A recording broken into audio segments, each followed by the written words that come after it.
on peut avoir une maladie, un handicap, une neuroatypie, un trouble psy et être une bonne maman.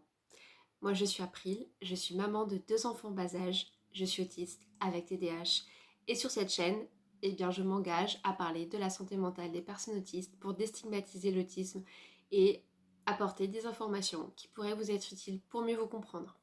Aujourd'hui, je fais une vidéo sur le thème de la parentalité. Ça faisait longtemps que je voulais faire cette vidéo, thème qui m'est très cher.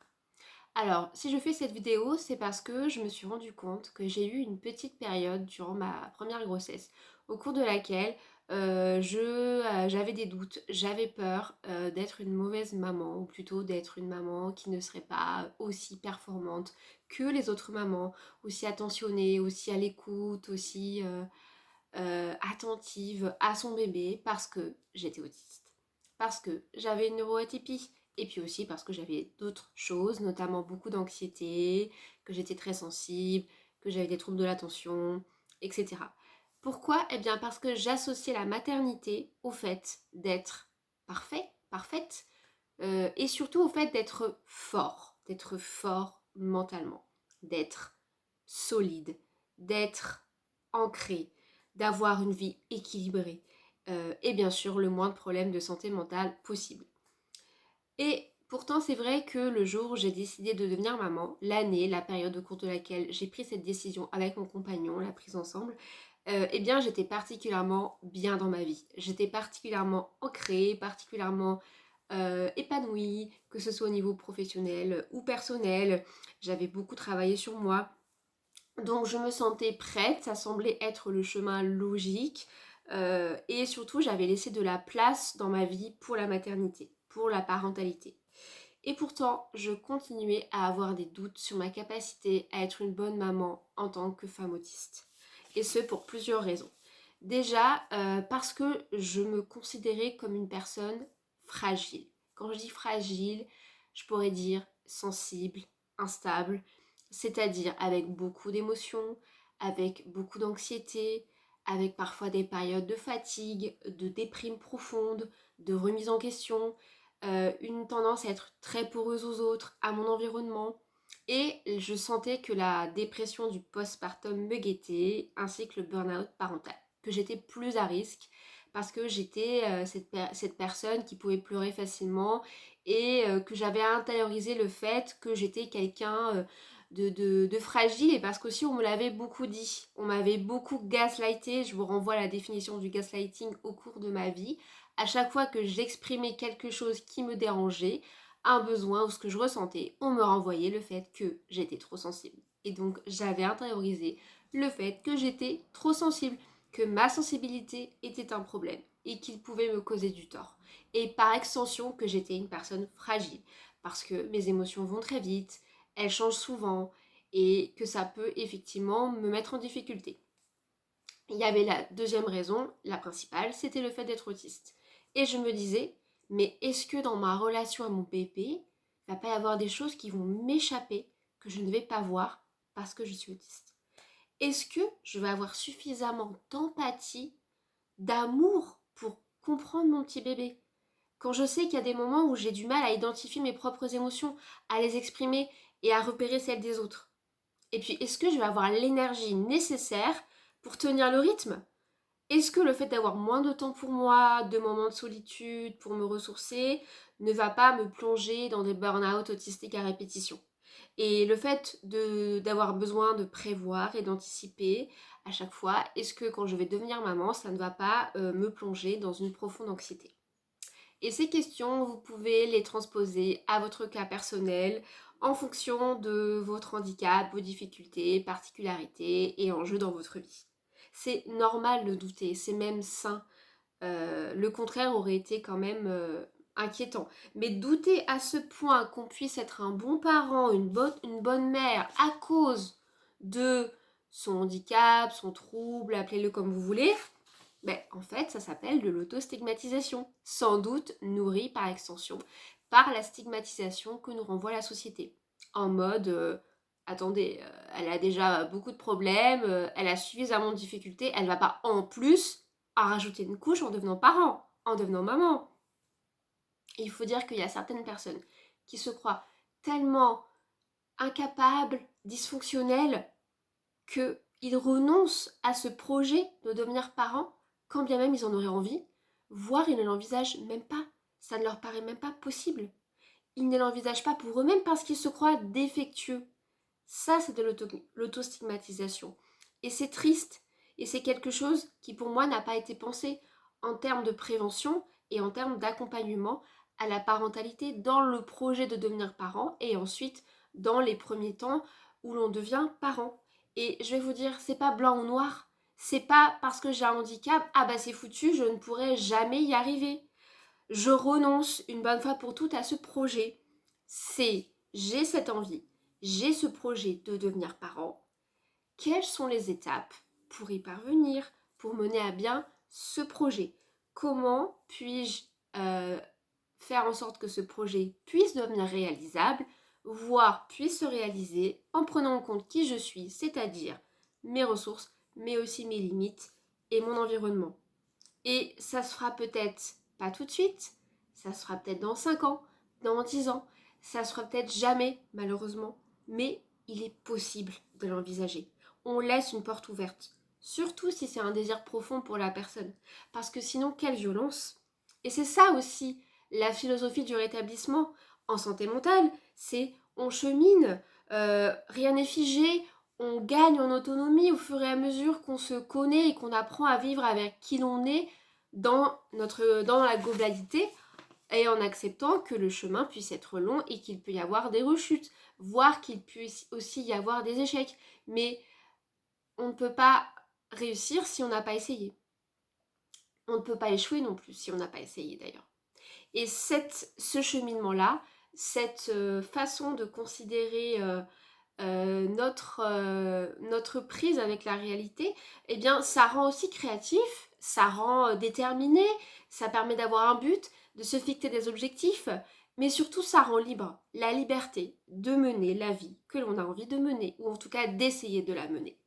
Et ça développe des ressources finalement, parce que sinon on reste figé et on reste dans une forme d'aigreur et de fatalisme. Et c'est la vie que l'on choisit, c'est la vie que l'on souhaite pour soi et pas celle que les autres souhaitent pour nous, pas celle que l'on veut nous imposer avec des choix qui sont limités en fonction des représentations des autres. Et ça vaut pour la parentalité, mais ça vaut pour plein d'autres choses, hein. Le métier, les études, un projet, quel qu'il soit, de loisirs, de voyage. Moi, combien de fois on m'a dit ah mais t'y arriveras jamais, mais t'es sûre, et pourtant j'ai pas écouté les personnes, même si j'avais pas confiance en moi et que j'avais peur, j'ai foncé et ça a marché. Parfois ça a pris beaucoup de temps, parfois ça n'a pas marché. Je dirais que ça n'a pas encore marché. Mais combien de personnes avec un handicap ou un trouble ou une particularité n'ont pas été découragées à l'avance dans leur projet par les médecins, par les professionnels de santé, par leurs proches, par leurs amis, voulant bien faire, hein, n'est-ce pas? Parce que s'inquiétant pour la personne et comment elle allait pouvoir gérer le fait d'être parent, etc. Quand eux-mêmes émettaient ce souhait que c'était quelque chose de profond pour eux, enfin de profondément vital pour eux, condamnées sans même avoir essayé. Et combien de mamans, une fois qu'elles sont devenues mamans, une fois qu'on est devenu parent, voyant qu'ils étaient en difficulté, se jugeaient durement, s'accusant, au lieu d'accuser l'environnement, le manque de soutien, le manque de relais, le rejet, la violence, la stigmatisation. Et avec la question de la non-parentalité, avec la question de refuser la possibilité d'une parentalité à des personnes en situation de handicap, eh bien, ne toucherait-on pas à une vision assez sombre, décadente et stigmatisante du handicap? Alors que l'envisager, soutenir les personnes dans leurs projets, peu importe les ressources et les limites auxquelles elles font face, ben finalement, c'est remettre la personne au centre et non pas le handicap. C'est lui redonner du pouvoir, c'est lui permettre de s'épanouir, lui offrir de l'autonomie et c'est, de manière plus globale, aider à la déstigmatisation pour la société. Et donc pour moi, c'est le cœur même de la philosophie du rétablissement et de la santé mentale telle qu'on l'envisage aujourd'hui. C'est au cœur même de cette nouvelle philosophie et dont la question de la sexualité, de la parentalité, de la maternité doivent être un enjeu majeur en termes d'autodétermination des personnes concernées.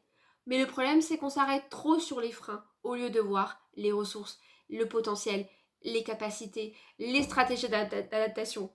Or, moi je pense, et je vais vous expliquer pourquoi, en tant que maman avec un trouble psychique, un handicap, une maladie ou une neuroatypie, et en tant que papa aussi, vous pouvez et même vous seriez des meilleurs parents que les personnes qui n'ont pas connu tout ça. Pourquoi? Eh bien déjà parce que vous avez acquis de par vos difficultés une connaissance de vous profonde, une expertise de vous, de ce qui peut vous faire du mal et peut vous faire plonger, et de ce qui vous fait du bien et vous élève. Une réflexivité très élaborée qu'ont peut-être moins les mamans ou les papas qui n'ont pas connu toutes vos difficultés, qui n'ont pas été confrontés à toute votre histoire de vie, toutes vos expériences de vie. Vous savez qui vous êtes. Vous n'avez pas le choix parce que vous êtes obligé de plonger en vous-même pour pouvoir vous en sortir et avancer dans votre vie. Vous vous connaissez plus ou moins en tout cas, ce qui vous donne un avantage énorme. Figurez-vous que certains parents tombent des nues une fois qu'ils ont un bébé parce qu'en fait, ils se rendent compte finalement de qui ils sont et de même de ce qu'ils veulent et ne veulent pas. Imaginez.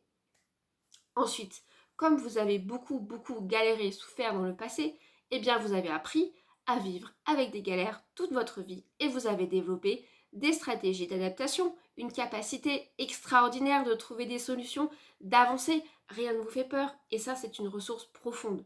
Comme vous avez déjà connu le chaos, vous avez sans doute déjà vécu des expériences de fatigue extrême, de manque de sommeil, de surcharge, donc une fois que vous serez parent, vous ne les découvrirez pas. Vous aurez élaboré des stratégies par rapport à ces difficultés et vous aurez pris du recul.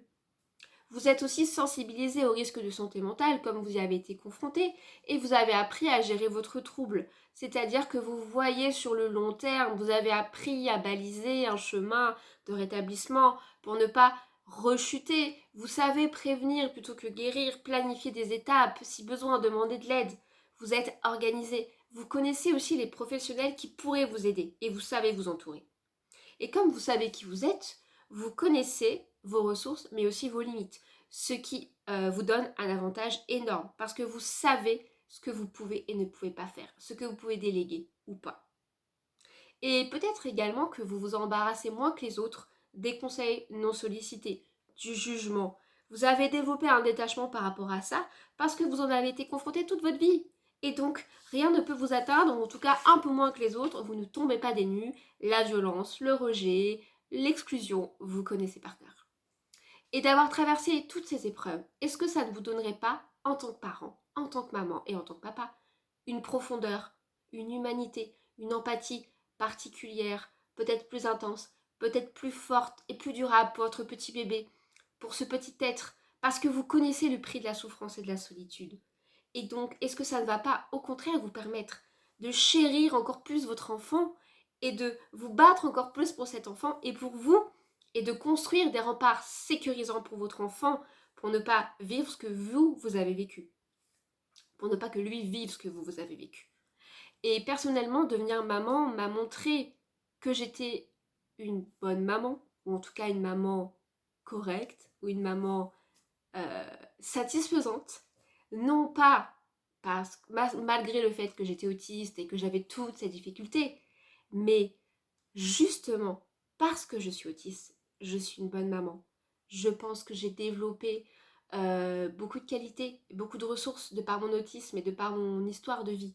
Et que ça m'a énormément aidée en tant que maman à ne pas tomber des nues, à ne pas me sentir déstabilisée par tous les aléas de la maternité, à toujours m'accrocher aussi au bonheur et à la joie. Parce que j'en ai tellement manqué quand j'étais petite.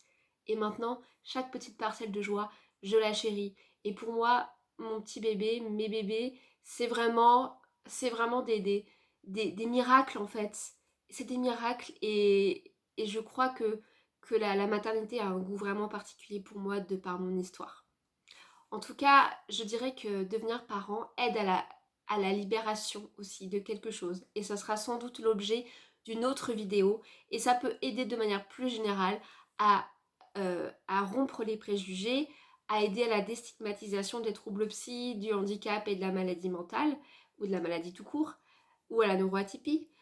Parce qu'en fait, ça nous montre qu'on est capable malgré et grâce, et ça montre aussi à la société que nous ne sommes pas des personnes défectueuses et dysfonctionnelles, bien au contraire même. Voilà, je vous laisse avec ces quelques mots et je vous dis à très bientôt pour une prochaine vidéo sur cette chaîne, je l'espère au plus vite. Ciao, bye bye.